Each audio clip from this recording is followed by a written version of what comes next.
Christmas morning 1944 at Camp Hearn, Texas. German prisoner of war Heinrich Müller woke up expecting another day of monotonous captivity, but what he found outside his barracks door left him speechless and questioning everything he thought he knew about his American captors. A carefully wrapped package sat there with a handwritten note that simply read, "From the Henderson family. Merry Christmas, Heinrich. We're praying for your safe return home to your family." Inside the package were hand-knitted wool socks, homemade cookies, a bar of soap that smelled like lavender, and a small wooden cross carved by someone who had clearly spent hours crafting it with care. This wasn't an isolated incident or some propaganda stunt. Across America, thousands of German prisoners were receiving similar gifts from American families who had never met them, families whose own sons might be fighting German soldiers at that very moment in Europe. The gift-giving phenomenon that swept through American POW camps during 1943-1945 caught both military officials and German prisoners completely off guard. It started small, with individual families near prison camps deciding to send Christmas packages to enemy soldiers, but quickly grew into a nationwide movement that involved churches, women's auxiliaries, and entire communities adopting specific prisoners to care for throughout their captivity. What made this even more remarkable was that these weren't wealthy families with abundance to spare. These were wartime American families dealing with their own rationing, their own fears about loved ones overseas, their own financial struggles, yet they were choosing to spend their limited resources on enemy prisoners who had been trying to kill their countrymen just months before. Heinrich Müller, the German soldier who received that first Christmas package, had been captured during the Tunisia campaign after serving 3 years on various fronts. He expected Americans to treat prisoners harshly based on Nazi propaganda that portrayed Americans as brutal and vengeful enemies who showed no mercy to captured German soldiers. The kindness of that Christmas gift shattered his worldview in ways that no Allied propaganda could have achieved. He later wrote in his diary, which was preserved after the war, "I held that wooden cross in my hands and wept like a child. Someone in Texas, someone whose country I had been fighting against, had spent hours carving this for me. A stranger, an enemy. How do I reconcile this kindness with everything I was taught about American brutality?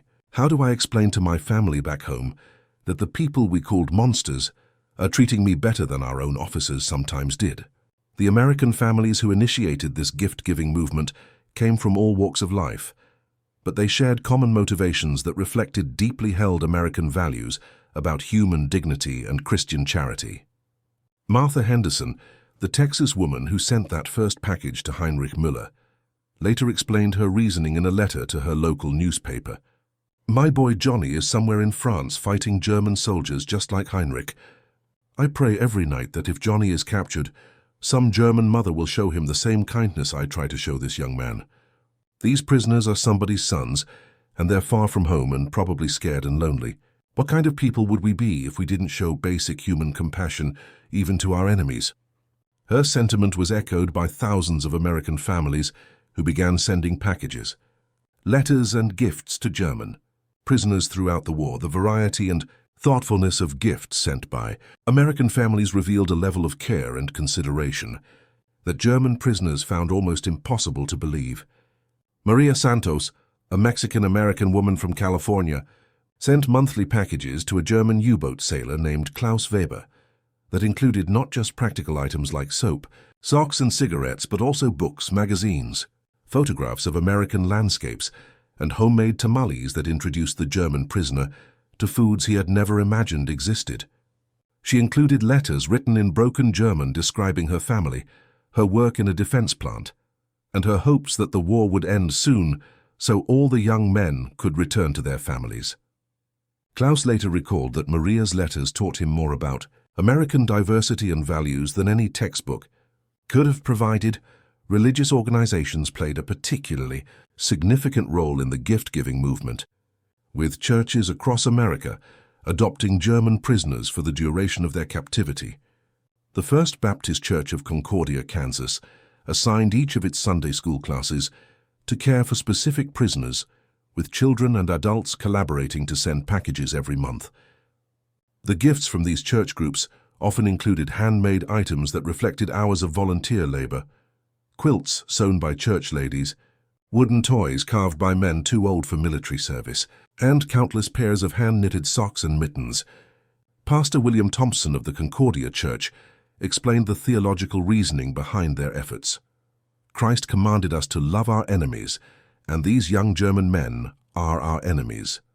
But they are also God's children, created in His image and deserving of basic human kindness.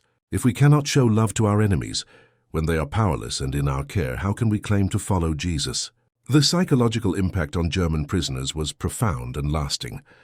Obergefreiter Franz Dietrich, captured at Monte Cassino, received regular packages from the O'Brien family of Boston, whose son had been killed fighting in Italy just weeks before Franz's capture. The fact that this grieving family chose to show kindness to an enemy soldier rather than seek revenge challenged every assumption Franz had held about human nature and enemy behavior. He wrote to his sister in Germany, "The family whose son we may have killed, for he died near where I was fighting, sends me packages every month. They could hate me, they could want me to suffer, but instead they treat me like their own child. Mrs. O'Brien writes that she prays for me every night and hopes I will return safely to my mother.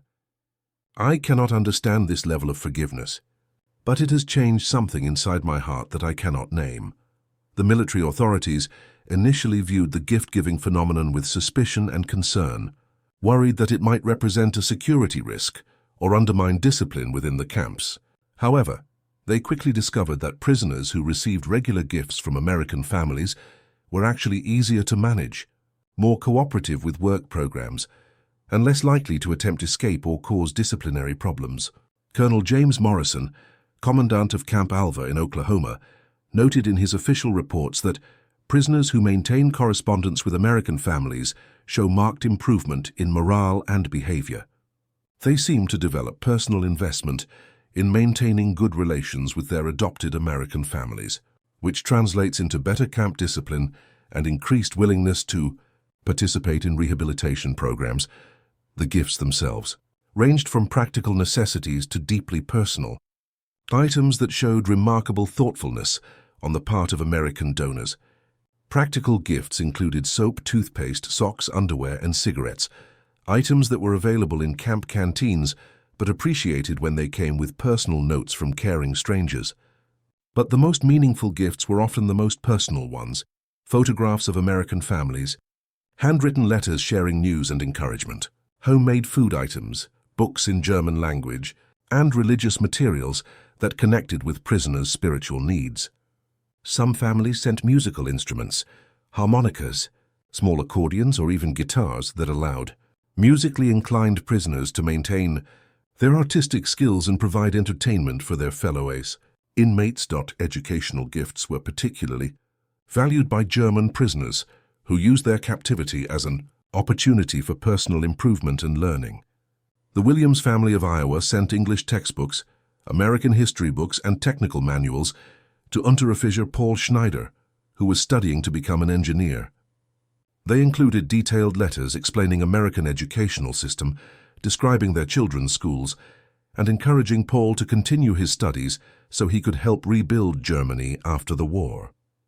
Paul later credited these educational materials and encouragement with helping him develop skills that proved invaluable when he returned to Germany and worked on reconstruction efforts funded by the Marshall Plan. Food gifts held special significance because they introduced German prisoners to American cuisine and agricultural abundance while providing tastes of home through German-American families who shared traditional recipes. The Muller family of Wisconsin, themselves German immigrants from the 1890s, sent authentic German pastries and sausages to several prisoners, along with letters written in perfect German explaining American agricultural methods and inviting the prisoners to visit their farm after the war ended. These cultural connections helped bridge the gap between enemies and created understanding that transcended political boundaries and military conflicts. Some of the most touching gift exchanges involved prisoners and American families developing long-term correspondence relationships that continued well beyond the war's end. Sergeant Hans Weber, developed a particularly close relationship with the Thompson family of Vermont, who sent him weekly letters and monthly packages for over 2 years. The Thompsons shared news of their daily lives, their farming operations, their children's schooling, and their hopes for post-war America. In return, Hans sent letters describing his life before the war, his family in Germany, and his growing appreciation for American values and democracy. When Hans was repatriated to Germany in 1946, the Thompson family sent him care packages for several more years and eventually sponsored his immigration to America in 1951. The economic impact of this gift-giving movement was substantial, representing millions of dollars worth of voluntary contributions from American families to support enemy prisoners during wartime. The YMCA and Red Cross, which helped coordinate some of the gift distribution, estimated that American families were sending over 100,000 packages per month to German prisoners by late 1944. These contributions came from families who were themselves dealing with wartime shortages, rationing, and economic hardship, making their generosity even more remarkable and meaningful to the German recipients. Children played a particularly important role in the gift-giving movement, with American youngsters often taking the initiative to include handmade items and personal messages in packages sent to German prisoners. 8-year-old Sally Morrison of Texas sent hand-drawn pictures and school assignments to Gefreiter Ernst Müller, along with detailed letters describing her pets, her school activities, and her hopes that Ernst could meet her father when he returned from the war. These innocent communications from American children had profound impact on German prisoners, many of whom had children of their own and were moved by the kindness and openness of young Americans who saw them as people rather than enemies. The holiday seasons brought particularly elaborate gift exchanges, with American families often spending considerable time and money to ensure that German prisoners could celebrate Christmas, Easter, and other holidays with some comfort and dignity. The Jackson family of Mississippi sent Christmas packages that included traditional holiday foods, decorative items, and small gifts for each prisoner in their adopted barracks. They included detailed explanations of American Christmas traditions, descriptions of their own family celebrations, and expressions of hope that the prisoners would be reunited with their families for future holidays.